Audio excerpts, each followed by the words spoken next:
రెడ్డి పరిపాలన విధానం మీకు ఎలా అనిపిస్తుంది? మాట్లాడింది కదా, పర్లేదు, మీరు చెప్పండి. బాగానే ఉంది. కానీ బస్సులో చాలా ఇబ్బంది అనిపిస్తుంది మాకు వెళ్ళడానికి. ఫుల్ అయిపోతుంది, ఫుట్పాత్ మీద దాకా కూర్చుంటున్నారు, నిలబడుతున్నారు.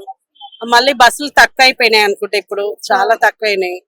అంటే ఉచిత బస్సుల వల్ల ఉపయోగం ఉందంటారా లేదంటారా? ఉంటే ఉంది కానీ చాలా ఇబ్బంది అవుతుంది ఫుల్ అయిపోయేసరికి. ఇప్పుడు కొంతమంది పడిపోతున్నారు కూడా, యాక్సిడెంట్లు కూడా అవుతున్నాయి అలా కూడా.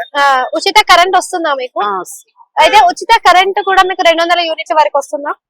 200 లోపే వస్తుంది. 200 లోపలే వస్తుంది. అయితే ఇప్పుడు ఉన్న పథకాలు అన్నిట్లో కూడా మీకు ఉపయోగపడే పథకాలు ఏంటి అసలు?